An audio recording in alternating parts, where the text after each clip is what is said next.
નમસ્તે મિત્રો, મારી કુકિંગ ચેનલ અલકા સરોઠિયામાં આપનું સ્વાગત છે। તો મિત્રો, આજે આપણે બનાવીશું ભીંડા બટેટાનું સૂકું શાક, જે ખૂબ જ ટેસ્ટી બને છે તેમજ ફટાફટ બની જાય છે। તો ચાલો બનાવીએ ભીંડા બટેટાનું ટેસ્ટી શાક। ભીંડા બટેટાનું સૂકું શાક બનાવવા માટે મેં કુલ આટલા ઇન્ગ્રેડિયન્ટ્સ યુઝ કરેલ છે। આ શાક બનાવવા માટે મેં કુલ 2 ટેબલસ્પૂન જેટલું કુકિંગ ઓઇલ ગરમ થવા મૂકી દીધું છે। તેલ ગરમ થાય ત્યાં સુધીમાં આપણે લસણની કળીઓ, બટેટા તેમજ ભીંડાને કટ કરવાનો છે। સૌપ્રથમ હું અહીંયા લસણની કળીને પાતળી સ્લાઇસમાં કટ કરી લઉં છું। તેલ મૂક્યા બાદ જ બટેટું કટ કરવાનું છે, કારણ કે બટેટાને જો અગાઉથી કટ કરીએ તો આ બટેટું કાળું પડી જાય છે। આ સાઈડ આપણું તેલ પણ હળવું ગરમ છે, તો તેમાં કટ કરેલી લસણની કળીઓ કકડવા દઈએ। જ્યાં સુધી આ કળીઓ કકડે ત્યાં સુધી આપણે બટેટાની પાતળી ચીરીઓ કરી લઈએ। આપણે સૂકું શાક બનાવવું છે માટે આ બટેટાને આપણે પાણીમાં નથી રાખતા।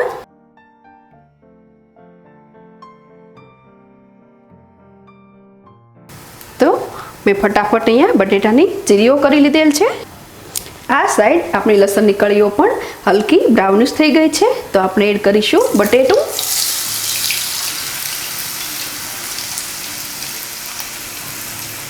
સ્ટવની ફ્લેમ સાવ સ્લોએસ્ટ જ રાખવાની છે। જ્યાં સુધી આ બટેટું હળવું ચડે ત્યાં સુધીમાં આપણે ભીંડી કટ કરીએ।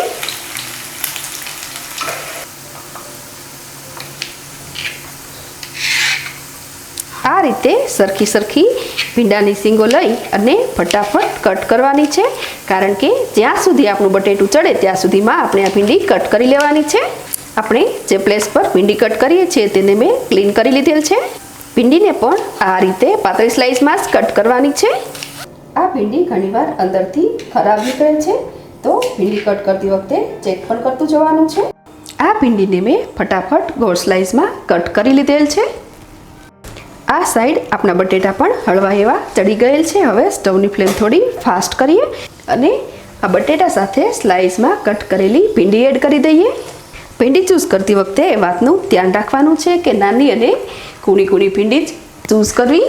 હવે હું એડ કરું છું 1/4 ટેબલસ્પૂન જેટલું મીઠું, સાથે જ 1/2 ટેબલસ્પૂન જેટલું લીંબુ। ભીંડીને છૂટી કૂક કરવા માટે ભીંડીને આપણે મિક્સ કરવા માટે ચમચો નહીં યુઝ કરીએ, પરંતુ આ રીતે મિક્સ કરીશું। ભીંડીના દરેક લેયર પર ઓઇલનું કોટિંગ થઈ જાય એ રીતે ભીંડીને મિક્સ કરવાની છે।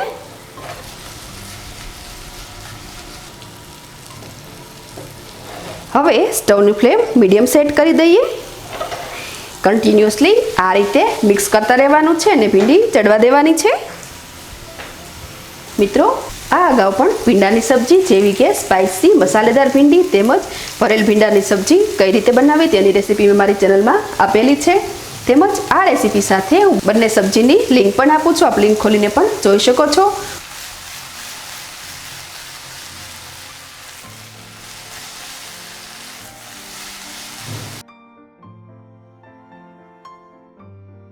ચારેક મિનિટ બાદ હું એડ કરું છું 1/4 ટેબલસ્પૂન જેટલો હળદર પાવડર। સારી રીતે મિક્સ કરીએ। બટેટાને ચડતા થોડી વધુ વાર લાગે માટે મેં બટેટાની પાતળી ચીરી કરી અને બટેટાને બેલા લીધેલ છે।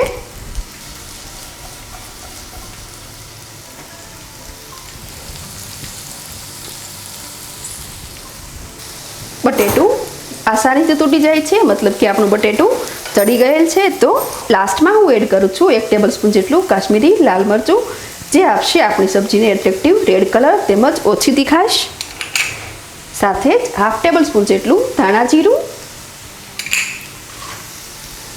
બધું સારી રીતે મિક્સ કરીએ।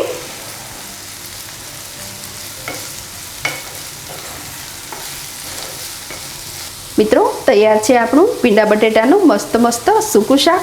હવે હું સ્ટવની ફ્લેમ ઓફ કરી દઉં છું। તો તમે પણ આ રીતે બનાવજો, સાથે મને એ પણ બતાવજો કે ભીંડી બટેટીનું આ શાક કેવું બન્યું। ફરી મળીશું નવી રેસીપી સાથે। Thanks for watching.